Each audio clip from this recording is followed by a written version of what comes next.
Good morning, Facebook fam. It's your girl, Neo Soul Recording Artist, back again for another segment of Morning Tea with Mommy. I am so grateful to have you guys back here today. Y'all know the drill. Let me see those thumbs ups, those hearts, those happy faces. Let me know you guys are alive and well, ready to get your day started, ready to dig back into this topic and walk away with some jewels of wisdom. Um, I want to go ahead and get my mom on because I don't want to delay. I want to use all the time that we have for today's segment. So I'm going to go ahead and bring her on. And let me see if I can get her. Hey, hi, Mama. How you doing? Good morning. Good morning. Good morning. How's everybody? I'm fine. I've been up all night. It was a good thing though. Me Um, too. It wasn't a good Sun is thing. kind of shining on my window, so it's a beautiful day anyway. How's everybody? Everybody good? I see the hearts and thumbs ups and stuff, Good, so good, they seem good, to be doing good. good. I'm doing good. Yes, yes, yes. I'm excited. I could hardly, maybe that's why I couldn't sleep last night. I was so excited about our show today. And I'm looking forward to having some good conversation. I'm excited too, but I couldn't sleep last night because one of your grandchildren decided she didn't want to go to bed. That's why I didn't sleep.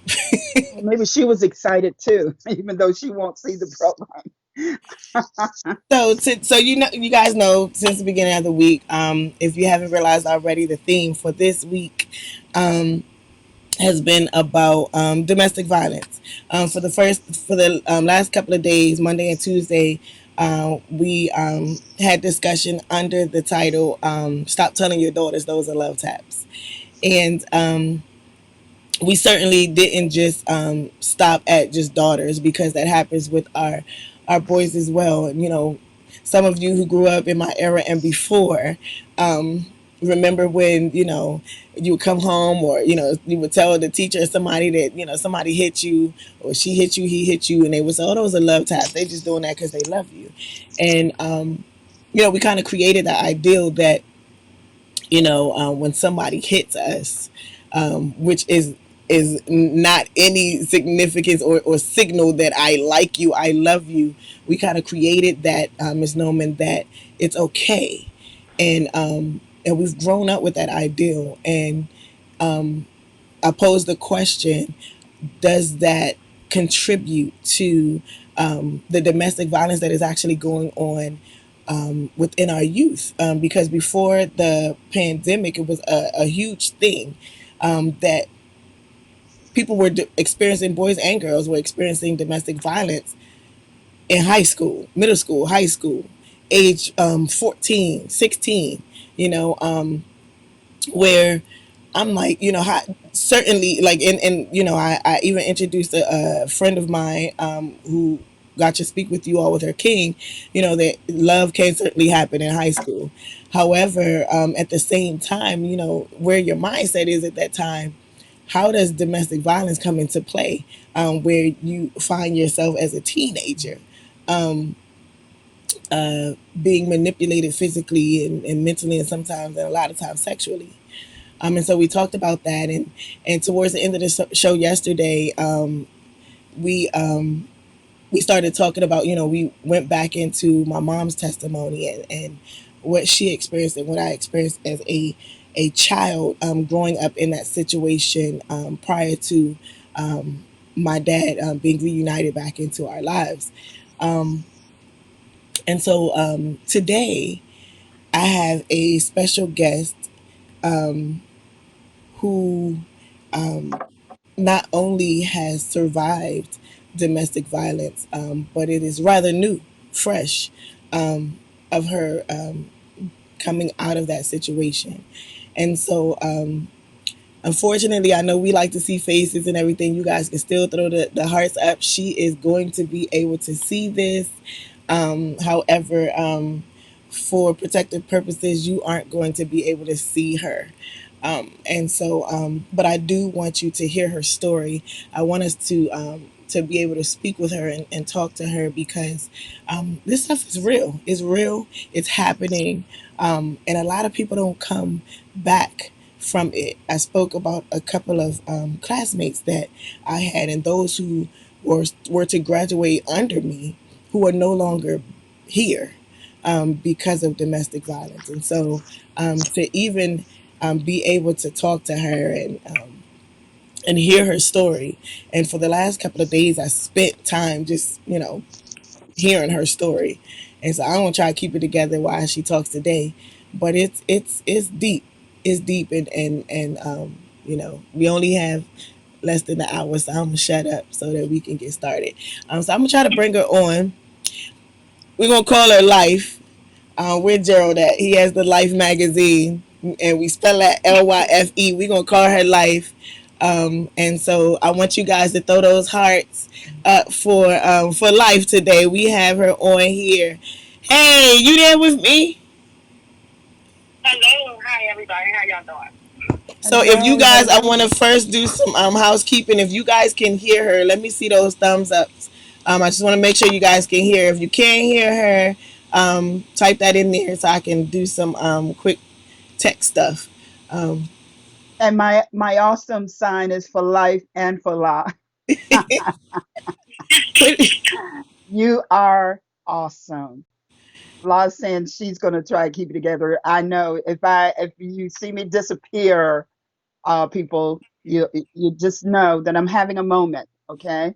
and rightfully so, because like we talked about my mother's situation. And it's one thing when you're talking about it and you're being strong for other people, but when you begin to hear other people's story, it kind of hits a nerve and you start to relive some of the things that you've gone through. And so um I'm going to try to. That's so true. And what we read now is actually them triggers that kind of like hit you, which a lot of people don't realize that you're going to run into them triggers whether you're out of it and whether you're still in it. Right. And that's pretty much what you be hitting when you hear everybody's story is some triggers. They kind of resurface what you experienced, seen, or even heard of. And so Absolutely. I'm just going to jump right into it. What was it that attracted you to this person? Like, what was it? Um, it was like we known each other like 7 years, and he was nice. Going out, everything it just broke off, and then we reunited again. When we reunited again, it was pretty much the same. With dealing with domestic violence and you meeting them, everything is like fine in the beginning, and here come the flowers, the cars, this is how our future gonna be. Although everybody is not like that, but for some reason, this story didn't end in that good story. So he was nice. We went out, accepted my daughters, and that's about it. Like it was just being nice, the communication, and then all of a sudden it broke off, and we came back. Um, and And so you had children prior to. Do you guys have children together? no, no, Okay, but mm-mm. you had children prior to. So he was in there. Then he met the kids. Um, so Yeah, he met he the must have kids crossed years later barriers. though. So he Right. met them like prior to like everything that started surfacing up. So then he heard them, but I didn't bring them around him Okay. until then, which was like 2019, 18, 19. Okay. And so like, what was the first time that because I know even in and just courting my husband, like we all I believe tend to put on our best selves, because Mm-hmm. we want to showcase our best selves, especially when we're looking at somebody else's best representative of themselves. We want to match that. And so Exactly. at what point did you kind of look back and was like something a little off? Yeah. So what made me start thinking and like really looking, but not looking because the thing about this domestic violence is when you're in it, you don't see it. Everybody on the outside see it, and the ones that's around you see it. Um, was like to the point where, yeah, you're not gonna wear this outfit. I don't like that. And I'm like, huh? This is what I was doing before. But it didn't really change until he actually moved in. So when he was outside of my household, he'll come and spend the night or spend time. It wasn't like that. The change started coming once he moved in and really getting to know my family. Because I kept him like kind of like separated from the family. So once he was like in, he was in. And so how long were you guys like dating, before you were like, yeah, you can kind of come through and stay, bring your pillow. So we like I said, it was like 7 years. And then we got back together. So like pretty much a couple months into it, like a year, was talking to him, and then he was like, "Well, can I just come and stay the night?" And it's like, "Yeah, sure, that's fine." And then we started talking more and more, and that's when he asked me like to marry him, and I was like, "Oh, okay." So me, of course, that female, I was excited. This is who I was with like 7 years ago. There wasn't nothing like after them couple months to almost a year of this happening. So once we got engaged, he pretty much moved in. Okay. And so I heard you say something about, most of the times when someone's in a domestic violence situation, they don't Mm-hmm. really see what everybody else on the outside sees, and everybody's like, "Hey," and you're like, "No, I'm in love." Like, so was there anyone else that recognized things and was like, "Life, come here for a second. Let me share something with you." Was there anybody else that was trying to say, like tell you that they saw some things that just weren't right?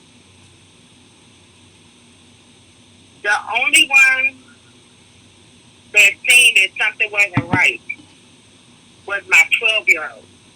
Wow. She sat back and she was quiet. Now the adults, because he had a mask on, if anybody know what a mask is. Mm-hmm. So inside, the mask was off. Outside of it, that mask was on. So nobody could see that. All they seen was a smile. All they seen was this happy couple on the outside. But in the inside, when the doors closed, it wasn't like that. Wow.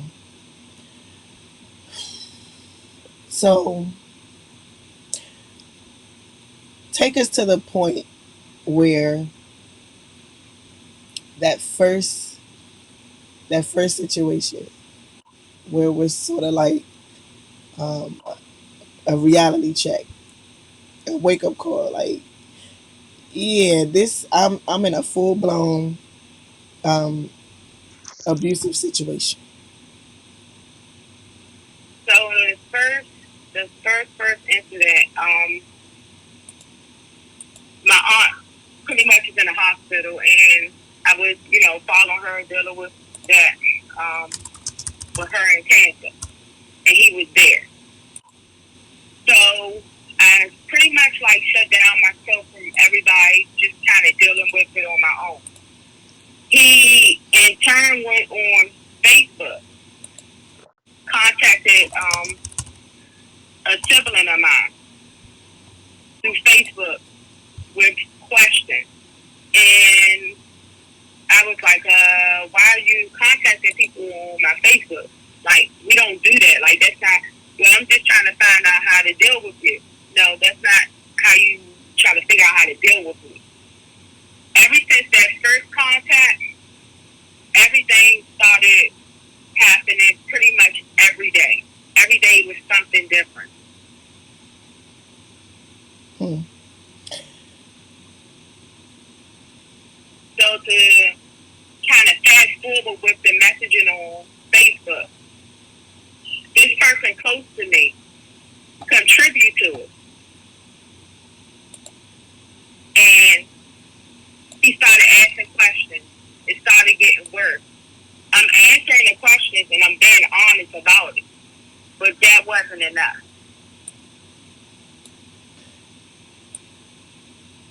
And so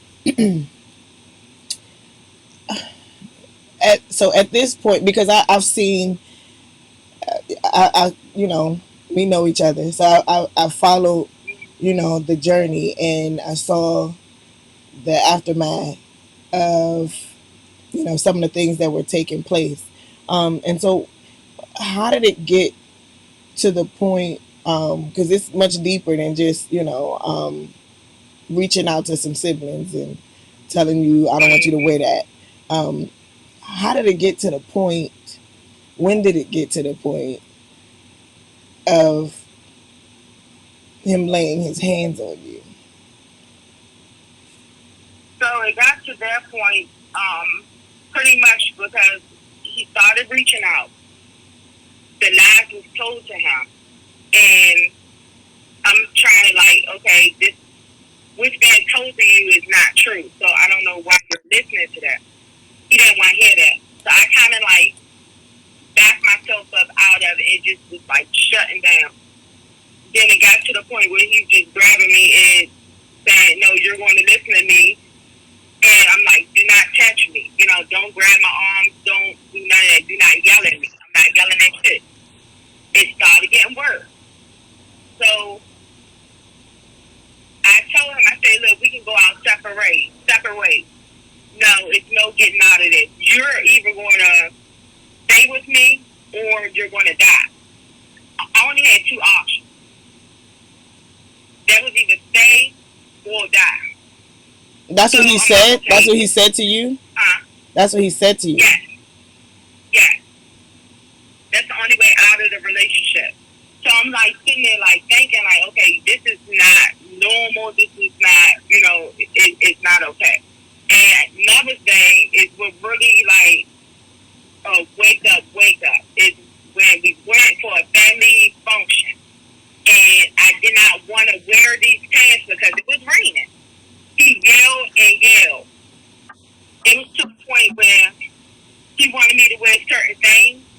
If I didn't, he would yell, grab my wrist. It's photos you can see that it is pretty much full to say photos. So you can see his hand gripped around my wrist. Um, and it's just like every little thing that people see like, okay, it's just little, it's okay. No, it wasn't okay. It wasn't okay. So then when I stopped feeding into it, just not saying up, I just got quiet. I never said anything.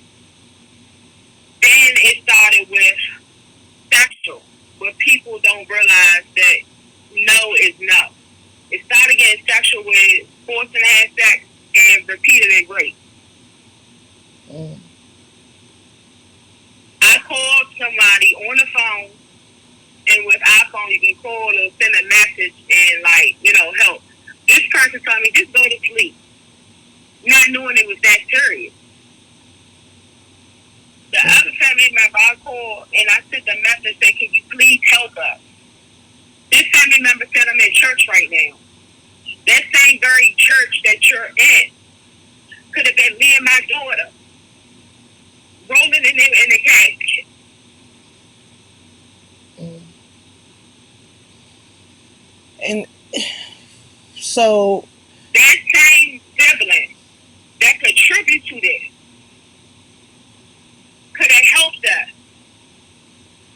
instead of feeding this man that he was wearing. So when you feeding this mask that this person is wearing, it's gonna be very hard to pull that mask off.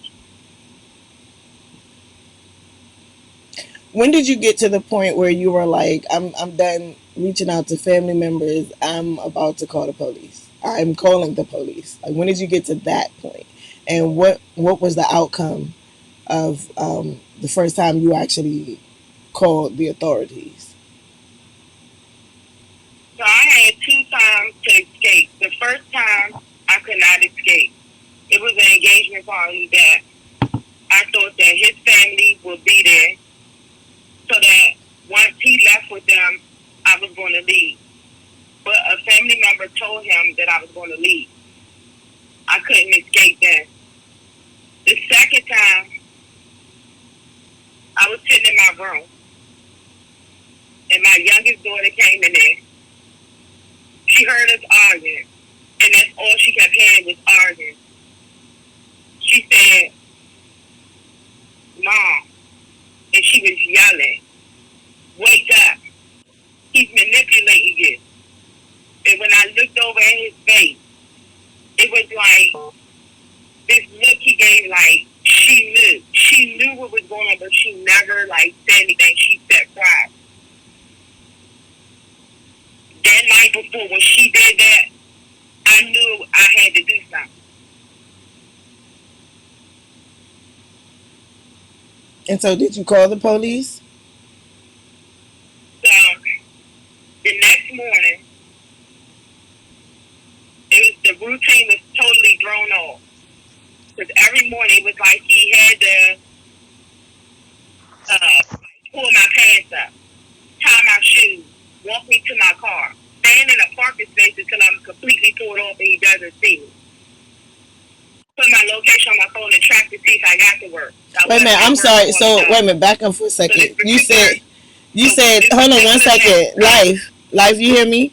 You said. yeah, You said the routine was that he would pull your pants. So he was dressing you. pretty much. Okay. He didn't like pants that would show my back. He'll pull my shirt down so nobody wasn't looking at me. Uh, Certain things, like I said, he didn't like me to wear unless I was wearing it and I was with him. So the day that I got out, I called crisis response, and I told them everything that was happening. She said, "Okay, you want to go to the courthouse, file a protective order." I told my daughter, "Get dressed." I had to leave my dog, and when I talked to them on the phone, they stayed on the phone with me the whole time until I went into the courtroom. I told my daughter, "I'm gonna be back for you." Because I had to throw the whole routine on, and I could not tell her. I couldn't tell nobody what I was doing. Mm. Because when I told the first time, I didn't get out. So I didn't tell nobody what I was doing. But crisis response. So then once I got on the phone with them, I said, "All right, I'm going to get my daughter now." He's not in there. Messaged my daughter. I said, "Is he in the house?" She said, "No." I said, "Get your shoes, run out the house now. I'm out front." She got in the car. We got to the not the police station. We got to the courthouse. Talked to the lady from the YWCA, which helps with domestic violence.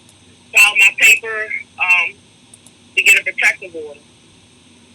Went before the judge, told him everything that happened. Got the protective order. Police met me at a local school close to my home to get the second copy of the protective order to serve him. They asked where is he located. I said he's in the court that I live in. He's had me park on the corner where they couldn't see my vehicle at that time. But I seen that a neighbor saw my vehicle and he picked up his phone. 9 times out of 10, he called him. So the police did serve the papers. Okay. After the protective order was served, more stuff started happening. Like what?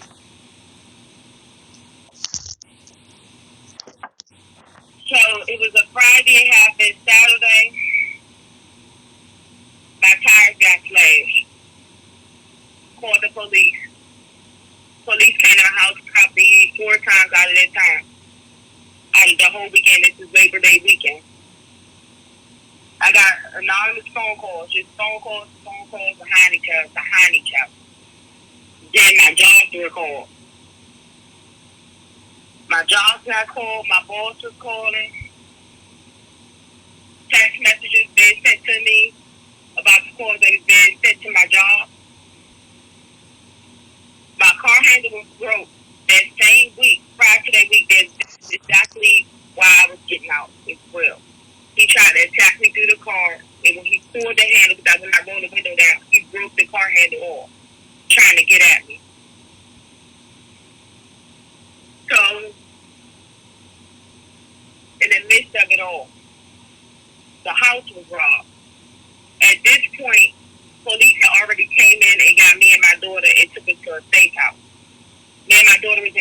house for a month and probably like a week. We went to the safe house. Police had to escort us back in to get any belongings that we need because they couldn't find him. At this point, it was already a warrant out for his arrest because he had violated the protective order probably 8 to 10 times since it was served to him. Tire slash, house robbed.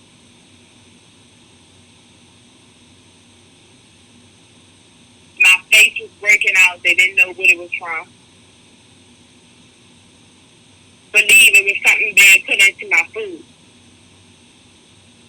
Because the food that I took lunch to work every day, that one particular day my daughters made my lunch, he removed the bowls that they made and replaced them with the bowls he had. I stopped eating. My face cleared up. But I was in urgent care every 2 weeks. Mm.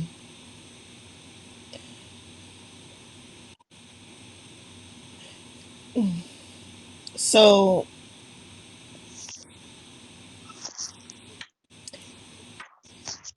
I don't even know what my next question is.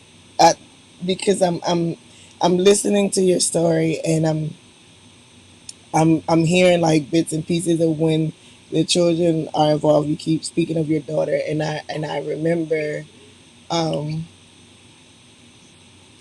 I remember the day that, um my mom, escaped from, a domestically violent situation. And And I'm going to stop you, yeah, because please.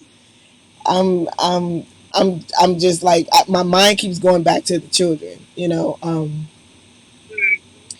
and their state of mind. Because I know, as a child, um,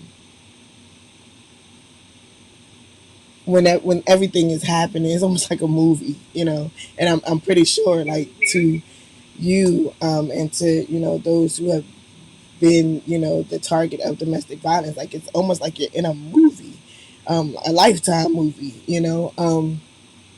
and so I'm going back to, like, my mindset as a kid, and I'm like, you don't know what's going on, you just kind of just, you know mom say move, you move, and You so. know, the interesting thing is here is that even with today, with our audience listening and back going backwards to the actual incidents as they were happening, the thing with domestic violence is that the outside world, whether then or now, you know, I really don't believe the outside world really can fathom, can see that this is really happening. Even now, people, and I'm pretty sure, I know in my situation, people are like, no, that couldn't, well, why didn't you do this? Why didn't you do that? You know, yes, the choices are there, but when you're in a violent situation such as this, your options are crushed because, for every option you have, there's a consequence, and usually a negative one, um, that hurts, whether it hurts you or the people you love.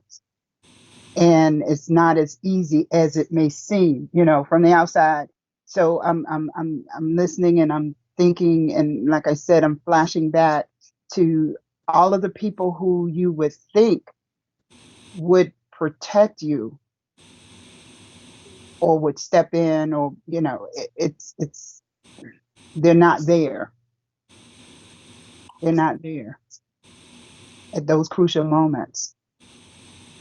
So, like you're saying, like a Lifetime movie, people are just watching, but nothing's really, no real intervention in terms of people that are around you intervening. And there are even people, even neighbors, who will give a heads up to the person who's committing the violence, like, oh, she's coming or whatever, for whatever reasons. It's like a choose your adventure. It's almost like they, that mask that they wear is so, Profound that people are like, no, he couldn't do that. like, the No, other person he looks like the bad one. You know what I'm saying? They kind of exactly. make The roles the flip. victim look like the Absolutely. bad one. Yeah. I And have that's a true. Like that's why I said that mask is so tight. You know what I mean? Like Hmm. when Yeah, we're feeding it to them, it's like the glue to this mask to them. Um, absolutely. and like you were saying, the ones that you think that's going to help you are the Mm, ones that's not help you. And what's bad about the whole thing is that I have no connection with my family. It's just me and my daughter. Like I mm, had to bridge away from all that for the safety of me and my daughter. right, mm. And it's sad, like, but It is. all my friends, the co-workers, everybody all came out. Everybody kept calling, hey, you okay? You and baby okay? I can say I'm okay, but at that moment in time, I'm not okay because I'm Right, dealing with it mentally. I'm dealing with the right. mental part. The physical part, I escape. Hmm. Right now, it's the mental part that you have to worry about. It's the triggers that you have to worry about. It's the what if the next one is like this? What if the next one is doing the same thing he's doing, but it's not intent to be in an abusive relationship? So it's like them guards are up, right. and it could be blocking and blessings that could be for me.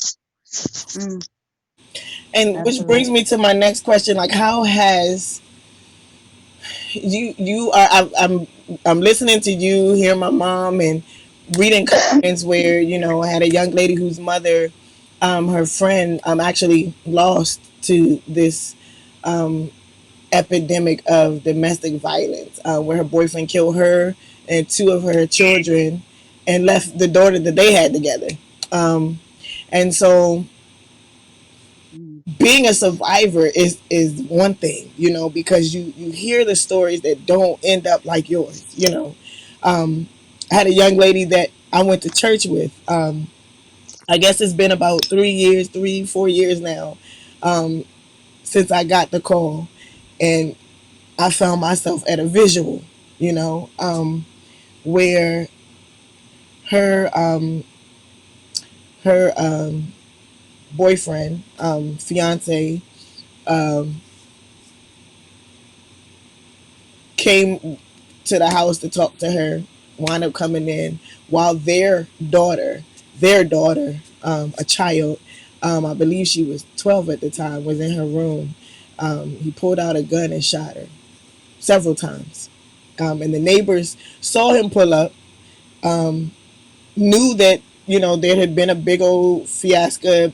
Police had been called, but they didn't really think. One of the neighbors like, I didn't really think anything of it because I know we saw the cops weeks prior, and she kind of was coming in and out with her daughter, just her daughter. So when his car pulled up, we thought like, is he supposed to be there? But they didn't call.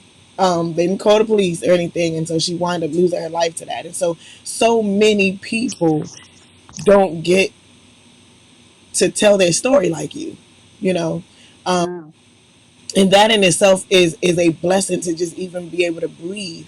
But I can imagine that there's some scars, not just outer physical scars, but internal. And so when you replay it, because I know it replays, how do you view yourself? How do you view yourself after all of this? Like, what, when you're sitting and you're in your alone time, like, what does it look like for you? Some people, it's easy to be like, I'm never going to date again. I don't even want to look at another man. Like, how does that look for you right now? Um, some days, I mean, I sit here and I'm not even gonna lie. Like the beginning when everything was happening, I was like, I'm not talking to nobody. Anybody say any phrases that he ever said, I was like, oh, I'm just gonna not talk to them. Period. But I had to put in my mind that okay, everybody is not like him. Um, you had like I have to kind of like get to know that person, talk to them more to see, what's going on with this person mentally.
across his face. On his No face. one tattoos your name across the face. Ooh. Mm. Hmm. Mm-hmm. And It was very that's a weird. whole thing in itself, because like even I think of like my husband has my name on his arm with our children, right? But I think about those relationships where people are like, yeah, he got my name on him, and and everybody, it's a thing, you go down and Mm-hmm. it's like, what does that mean? When you're dating, what does that mean? Um, to be in deep like with someone, and then all of a sudden you guys want to put your name on each other. Um,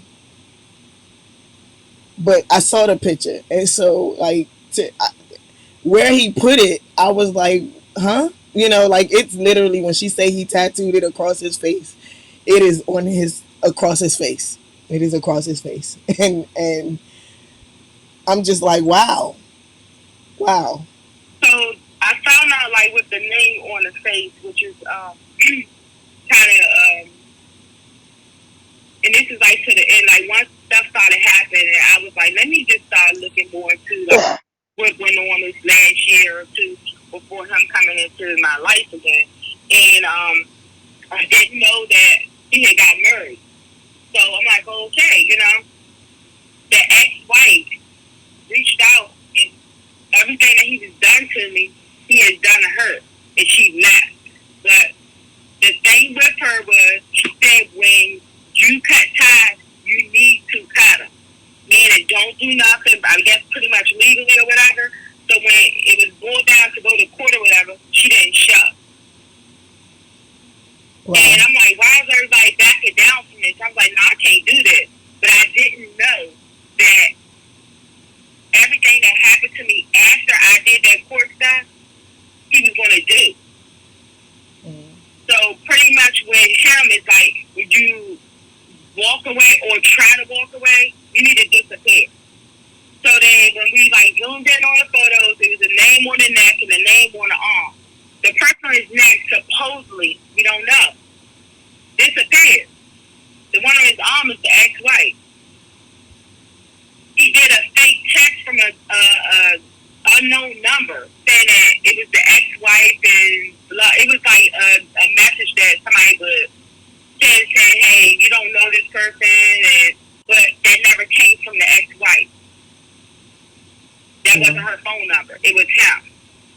So numerous different texts and phone numbers that was coming through my phone was just fake numbers that he made up to try to get me to respond, to try to get me to answer.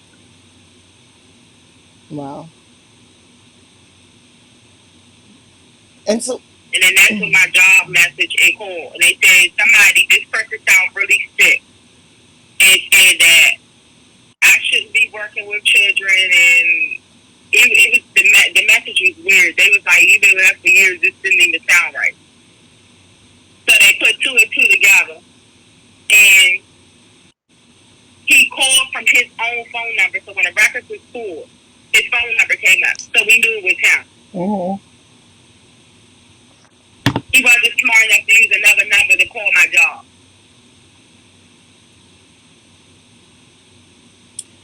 And so, is it that simple to get out? Because there are people on the outside looking in, and they're like, just get your stuff and go. And No. it's a whole lot to come with that, especially if you have children. People on the sidelines Monday quarterbacking say, well, why you going to stay in a situation like that if there's so many people who on the outside looking in.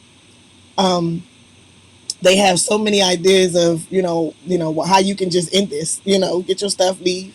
Why would you stay in this? You got kids. Is it that easy to just leave? No, it's not easy at all. Especially if he has over your head. Um, he's the only one that loves you. He's the only one that cares. Your family don't care about you. Your family this, your family that. He had already had it. I want to say planned.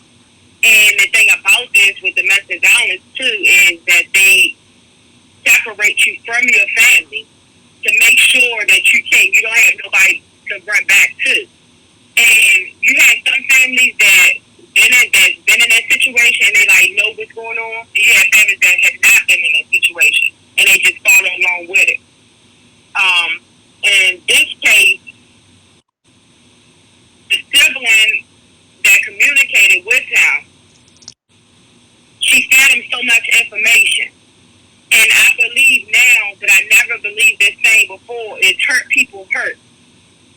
never knew what that meant. So everybody is different. I'm hurting, but I'm not gonna hurt the next one. I'm gonna make sure I help the next one. But Right. some people that's hurting, they want to see somebody hurt because they was hurt for so long. Right. But to see your own family hurt, I I would never come to understand it. I would never come to understand it. And I'm watching the comments and everything, and I'm sure you'll be able to see this later. And I didn't tag you on here on purpose, but um, everybody I'm hearing, I'm seeing this. You got to have a plan, and it's yeah, you can't just because somebody say, "Girl, he doing this to you, boy, she doing that to you." Grab your stuff and go. Like you can't just. Mm-hmm. This is stuff that like they. It's a mental illness. It's the narcissistic behavior. Like these are things like that. Once when they're in the thick of this, talking about the abuser, a lot of times that this isn't the first time. And so they know where to go. They know what to do. They know where to find you. They know who to call.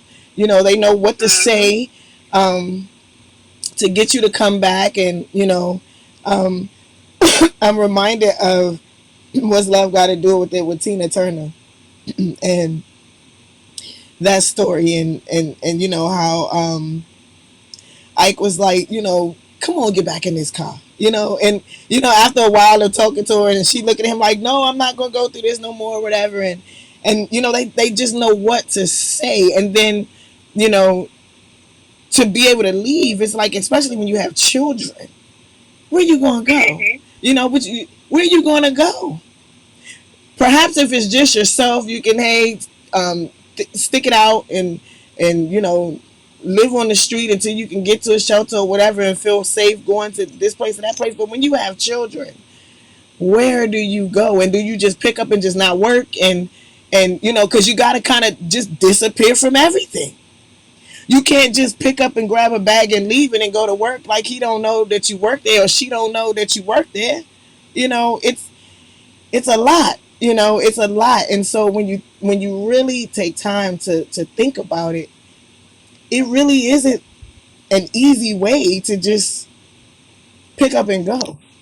you know and it's not about because I've seen people comments of what they must enjoy it, like for them to stay there, everybody telling them to leave and they still with that person. And you know until you're going through it, you can always say what you could have should have done until it's happening to you. And it's crazy Exactly. because a lot of people say, this will never happen to me. I remember growing up, I would say, I never be in a situation like that. Um, and I remember being in college in my dorm room. I think I spoke a couple of days ago about the boyfriend that plucked me on the ear, and I was like, "Yeah, you're done."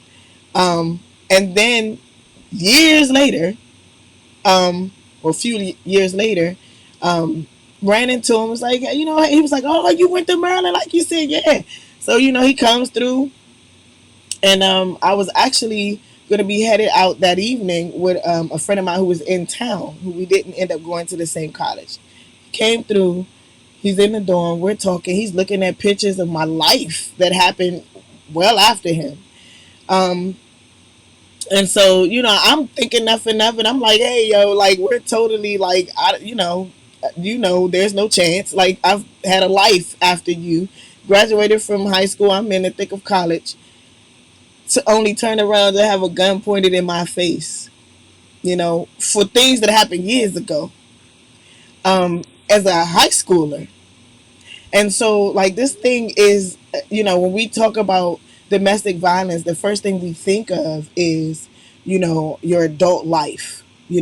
As an adult, you enter into situations. And like I, said yesterday and the day before, this is happening in middle school and high school. Like, uh, you have 15 and 16-year-olds involved in domestically violent situations, relationships. where they feel like they can't get out, and they're kids. They're kids. And so Mhm. what would you say to a 16-year-old um, who is in a situation where they're experiencing verbal abuse? Girl, shut up. Oh, you better not wear that. Put my jacket on. You ain't gonna walk around in school and and they're experiencing that and they think it's cute. They laugh and he's so jealous and they say it almost like a playful thing, like it's cute. What do you say to a 16 You year know, old? you said 16-year-old, right? Mm-hmm. My daughter is 14 now, and by her being around it with me, which was like the first time something like this ever happened, and she had a friend, which is in middle school with her, that's going through the same thing. And my daughter, like, I think this really made her grow up a lot faster mentally. And she came and she's like, hey, mom, he's doing the same thing to her that he did to you. And she said, I'm going to try and talk to her as a friend. They don't want to hear it. And it's kind of like how we are. When we're in it, we don't see what they see Mm-hmm. because it's blinded by love. But that's not love. It's not love. So it's like you have to step back and question it. Is he supposed to be hitting on you? Is he supposed to be saying things like, I don't like your hair like that, that's ugly. But that's what you like. That's what you was doing before him. The thing about this domestic violence is that I noticed is being in different groups and talking to therapists and stuff, they try to pull the ones that's strong. They try to pull them in that's independent. Most of the ones that's pulled into this are independent. They can pretty much do for themselves. So then when they strip all that, they have to figure out how to get back to where they was at. So before he came along, I pretty much was like on my own vehicles, everything in my name, just on my own, independent, working 2 jobs, everything. He was trying to get me to leave one of my jobs. Oh, you don't need to work. It was like he was trying to strip me of my freedom. Where he was in control of everything. I heard somebody actually typed that on here where they had gone to the shelter to speak to women who had been battered and abused, and they were saying that a lot of times they're restrained financially because that person is the one who's like, I'm financially providing everything. So it's almost like if they do leave, they have nothing. Mm-hmm. You know, And it's interesting because the first, usually we don't see it at that time perhaps, but thinking hindsight, the first step of abusement, of abusing, is usually comes through a mental or emotional. It's like getting into your head. And I've heard you say, like, that, making you feel that nobody cares, or your family doesn't care, or this, that, and the other. In other words, to re to rewire you into thinking that you're nothing, you're lesser than less. It's like to just disarm you. And that's why I've seen that prior to the physical abuse is that mental and emotional abuse. And that's the part that a lot of young people, thinking, as La mentioned, teenagers, people, letting people get into your head and convince you, no, you're not this, or you're not that, or I wouldn't do this if I were you. So it's that those are the times when you're off guard. Many times, oftentimes you're off guard, you're not on your guards, of people just abusing you through emotions and mentally, you know and so, like I said, that usually feeds into the physical. Before it even gets to the physical, there you get these attacks mentally and emotionally. So it's really hard, it's in one particular situation I'm aware, even and going back to some things you were saying about telling people or trying to get help, from usually, the people in your circle, you think for sure they're going to be the ones to stand up for you. I had uh, a detective at one point. He wasn't even my detective. He was someone that this person, abuser, had put out to try to plant, whatever against me. And it's a long story where I happened to have met or ran into this detective who only knew me by, his following me and my family. And he said to me, he said, listen, I'm going to tell you something. I know you're a good churchgoer and so forth. He said, but I'm going to tell you, your church folk, all they want to do is to get in your business. Couldn't find anyone to actually speak up or say anything negative about you. But what they wanted was to find out, well, how did this happen? What, they want to get in your business. So, when you say, it's hard to find people that just help you and pull you out of that, it's not as easy as it seems. It really isn't. Because usually people just want to know, they want to get the tea. Mm, After they get the tea, you still left to suffer the abuse. right. So it's one of those situations where no, it's not as easy as it seems to get out of a situation. Hindsight, you say, oh, I could have done this, or there's a safe house, or but at the time, it is not as easy as it seems. And so, And the thing about the safe house is that you have to get like when getting in the safe house, you have to talk to. So going through different things like far as crisis response to kind of get you in there, and it's like a whole intake for this stuff. They need to make sure that Right.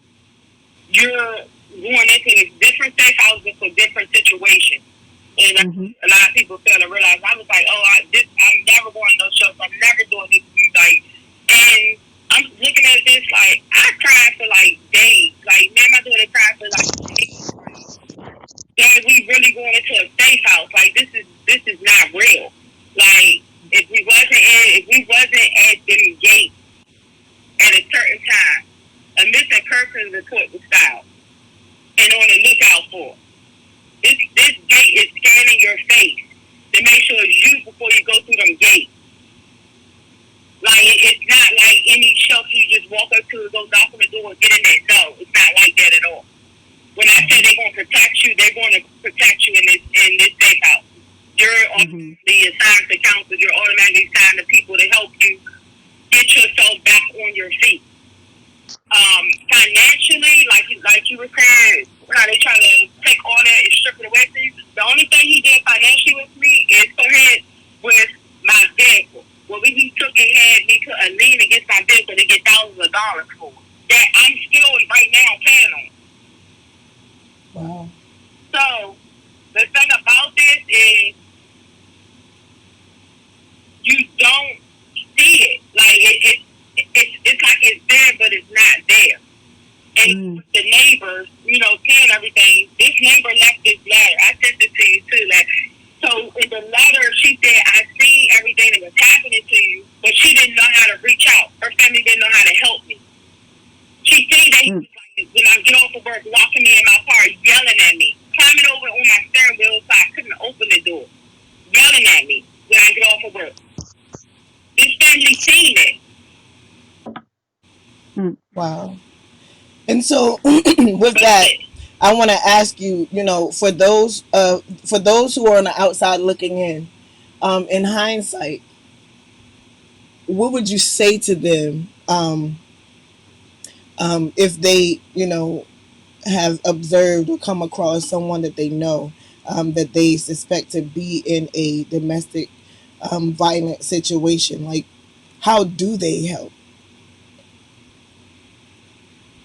Um,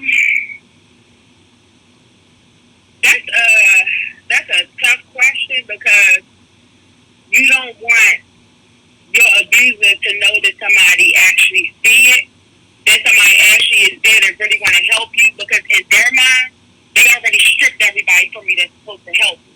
You Right. understand what I'm saying? Right. So just that sibling that I thought that loved me, and I loved, I love her dearly. I forgive you, but I will never forget. Mm. Um, and I think what hurt me the most was this sibling was close. I went to her with any and everything.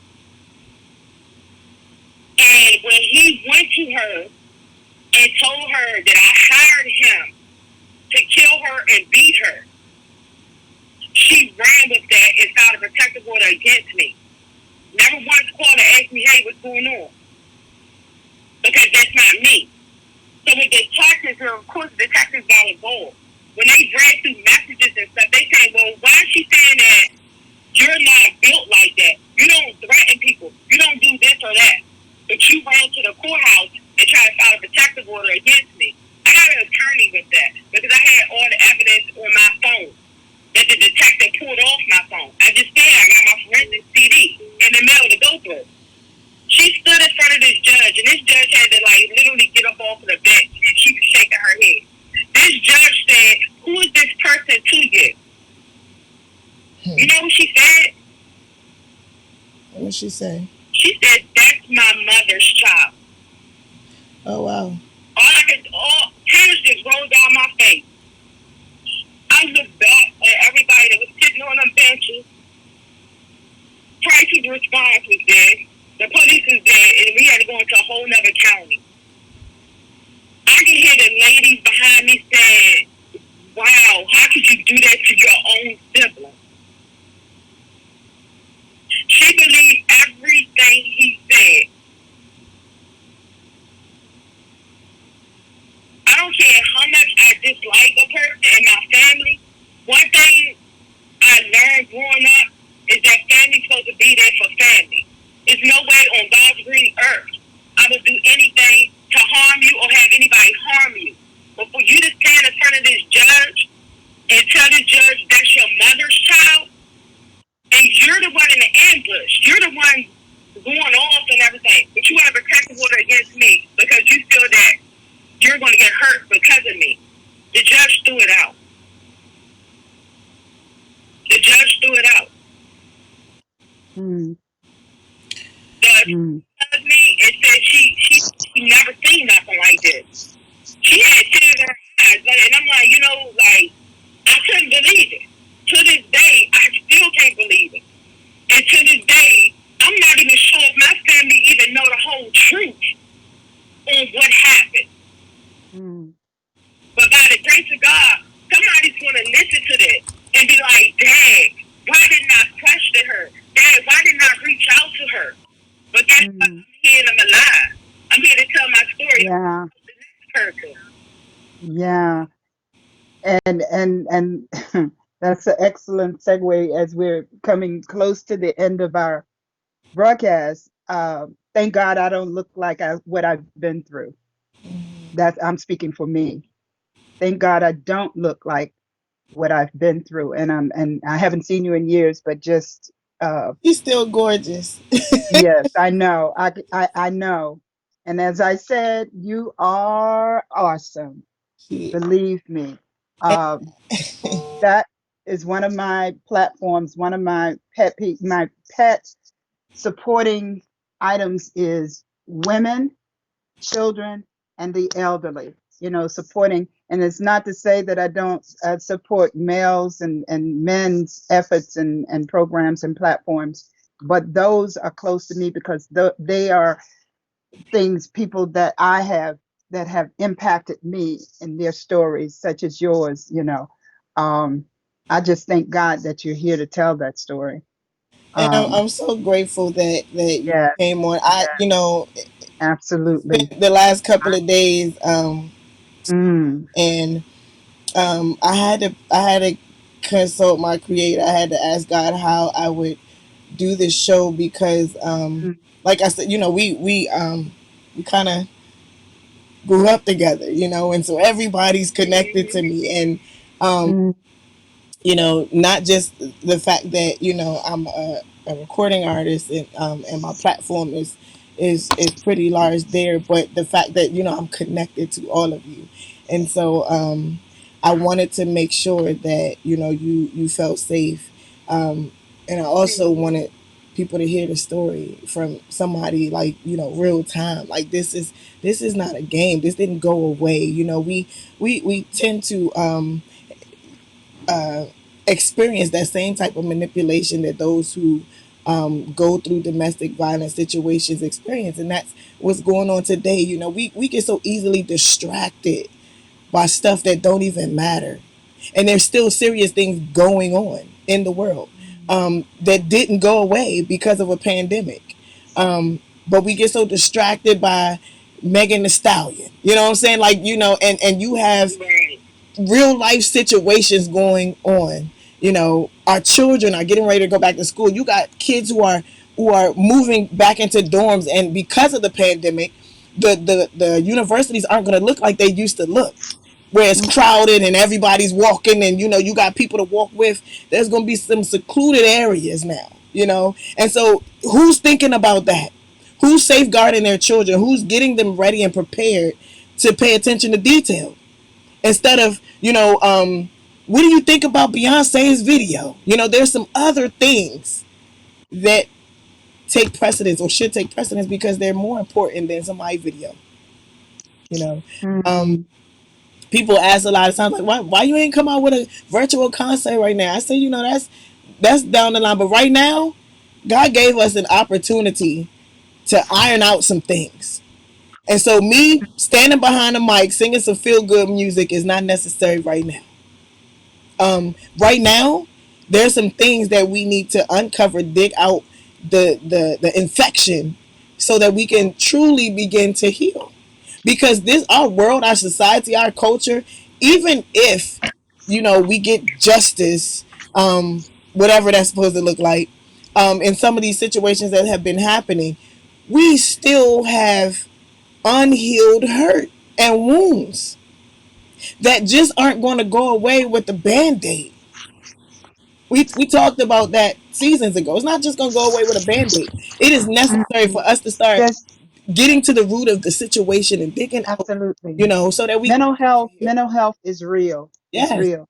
With all of the situations occurring around us, before us, and after us, and between, mental health issues are real.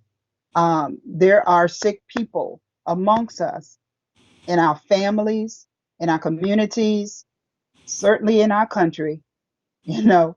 And I'm pretty sure that when the story comes out years ahead, years to come, we'll find out right in our White House, in our White House, there are mental health issues. And the sad thing is that, as with life story, they go unnoticed. Not unnoticed, but they just brush aside, you know. People don't take them as serious. I just thank God that you're here to tell your story. I know now why it's taking me such a long time to write my story. Uh, no shade, and my audience, our audience, No, know we why ain't I'm picking saying up that. anything. It's hurtful. There's a lot, you know. It's really, it's not as easy as people would think to reveal. That's why I was telling. That's why I was telling you, like it's taking me a minute to write this, Yeah, yeah, it's real. but it's taken a long time because so much has happened. So much has Absolutely, even I get it. right now. I'm still no. I believe justice wasn't served. He went to jail Mm, for 5 months. mm, Did it to mm, force himself on me. mm, He mm, me kicking him off. But did them mm, detectives see that as rape or sexual assault? No, they put mm, it right under the carpet. They said mm. charging him, but he Yeah. admitted to it. It's in black and white. So how Mm, many more times he has to do this to? people for them to realize or wake up that he's sick. Yeah. Exactly. People Exactly. realize that this is real. I mean, It's real. you so strong. Why you ain't kick them all? Why you? I kicked them all, but he gonna Mm, keep coming back. It's not. It's not the mm, point of a person being strong. It's that mind. It's the stuff that they say to you and do to you behind the mm. closed doors. Yeah, he said, Absolutely. let me borrow your thing. He had planned on shooting me and then himself. But God knows he wasn't going to shoot himself, but he was going to take me out. Mm, And I wasn't going to sit around for that to happen with my kids in that house. mm. And there's so many factors to that, not only just hurting you, but people in that mental illness state. There's the you have a child, you have family members, you have friends, you have neighbors, or what have you. If they can't get at you, they go after whomever they know is close to you. So it's a real issue here, and it's a lot more than meets the eye. It really is. But I just thank God for God. Uh, that's been my strength throughout. And I just thank God that again that you're alive to tell your story, and so many people, women and men and children, need to hear your story, need to hear our story. It's just getting to that point where you are able to relive, and that's what it is when you're writing. Your story is reliving. You know, like I said, I was up all night, literally all night. I slept maybe a half hour and I'd wake up a half hour throughout the entire night. I got up an hour earlier than I normally get up, just thinking about, you know, uh, this broadcast today.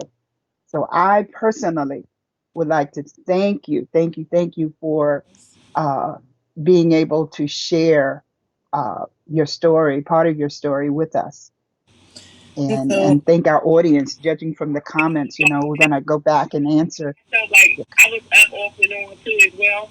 And I Yeah, was like, one day is not going to tell this story. yeah. no, And no, I was like sitting there and I was like typing stuff. And like I said, the book's going to take a while. And mm-hmm, also, like, yeah, the person that yeah, I've been like talking to and making sure she's okay. She's been, mm-hmm, I wish I was trying to get her on. And she mm-hmm, did the same thing I did, just kind of working through it, still going to work. But this, right, she got shot 3 times. Wow. She got mm, shot 3 times by this man. mm, The news. mm, But I'm still here with her, talking to her, right, making sure she's good. I even went with her to get stuff out of her house on the mm, very street he shot her at. mm, mm. My thing is, it's real. It's very real. She's It's very real. she's eating. Before it was like, come on, you can do this. Like she was sitting there crying, sitting there. I'm like, no, you're not gonna do this. So at the same time, I was going through it, but I was like, no, we're gonna get through this together. Mm, We was in that safe house together. We got out of that mm, safe house together. mm, Feet down together. We got on the computer, got into another place. Movers went into our old place, got all our stuff out, and moved us into an undisclosed location. mm, Nobody knows where I'm at. I don't have mm. a regular driver's license. My mail don't come to me. So people need to realize that this is real. If you, It's real. you need to be quiet It's real. and you need to not Yeah. trust the ones like around you. I would say Mm, a counselor, trust crisis response. Trust the ones that's out there that has dealt with domestic violence. If they don't know nothing about it, I can't trust them. Like because mm, mm, mm, mm. when I tried to get out the first time, they told them. Hmm. And so y'all about to take me back in the zone. So I'm gonna go ahead and end this show. Um, Yeah. but I do want I did pin where you can if you have questions, if you have somebody that is in a domestic violence situation, or you yourself and you just want somebody, just to talk to and find out what you can do. I did pin the email address where you can actually reach out to her. Um, Unfortunately, right now, and at her discretion, when you reach out, she can determine whether she wants to give you a more personalized contact. But right now, that's what you can reach her on if you want to reach out. Gerald, Mhm. I saw your message. Yes, send her an email. Gerald is an Mhm. author, and a really good friend of ours, who actually wrote a book, that Several. is and did a movie on it called Standing Firm, which talks Mhm. about domestic violence, which I had the opportunity to actually do the movie score for, and input two of my songs in. Yeah. And so he wants to get that book to you. And so we're trying to figure out how to make that happen. Yeah. But he actually does go out to different shelters and speaks to women in regards to domestic violence. And so Mhm. yeah, that book is real deep. And the movie too. The movie, you got to catch Yes, it that. is. I thank you so much, Pooh. I know I Mhm. call you Thank Life, but I'm you. gonna call you Pooh too. 'Cause you're still my Pooh. I I love, thank you love, so love much, Pooh, with for the coming love of the on, Lord. just sharing your story, being transparent. Because it needs to be talked about. It's a hard topic, but it certainly needs to be talked about and Yes. discussed. So I appreciate you for coming on. Don't hang up because I want to speak to you a little bit before we actually disconnect from you for good for the day. But for my Facebook family, you know I love you. You know my mom loves you, and that's why we do this. That's why we do things like this. That's why we have these hard conversations. Mhm. And you never know what a person is going through just by looking at them. Like Never. my mom says, she don't look like what she been through, and her Uh-huh. story is deep. I joke all the time about her hurrying up and writing this book, but when I tell you, like it's like sequels to this thing. Like there's just not one novel. Like Life said, there's just not one um Mhm. thing, one book that you can put out there to encompass everything. Absolutely. It's a lot. Absolutely. It's a lot that goes along with it. And so those of you who are out here, that may be on my live, this has been shared with you. If you are in a domestic situation, um, just know that we are praying for you. But more importantly, start planning. Start thinking Yeah. about ways that you can get out. There are crisis prevention hotlines out there. There are domestic violence hotlines out there.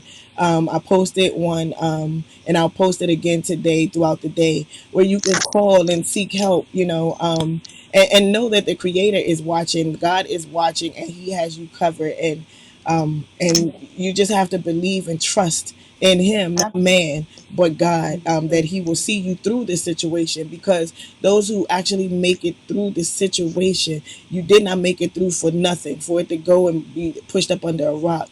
You made it through so that you can be a testament and a testimony for somebody else, to be able to see that there is a way to avoid situations like this, and there is hope that you can get out of situations like this. So I love you. Yes, it is. It's your girl, Neo Soul recording artist Lahla-Hadiya, wrapping up another segment of Morning Tea with Mommy.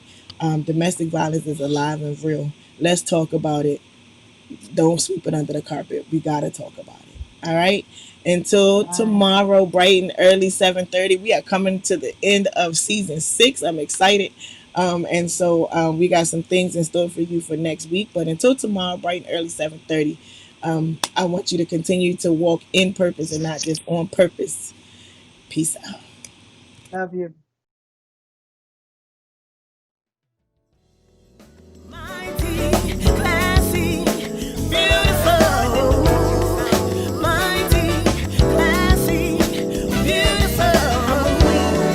Mighty, classy, beautiful. Mighty, classy, beautiful. Mighty, classy, beautiful. Mighty, classy, beautiful. Mighty, classy, beautiful. Mighty, classy, beautiful.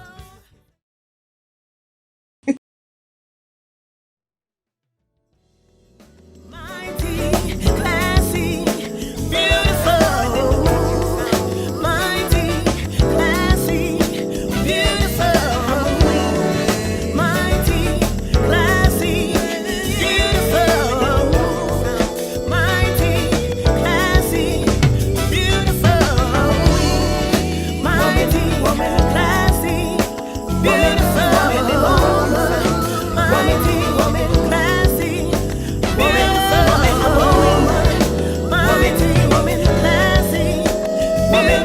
woman, mighty woman,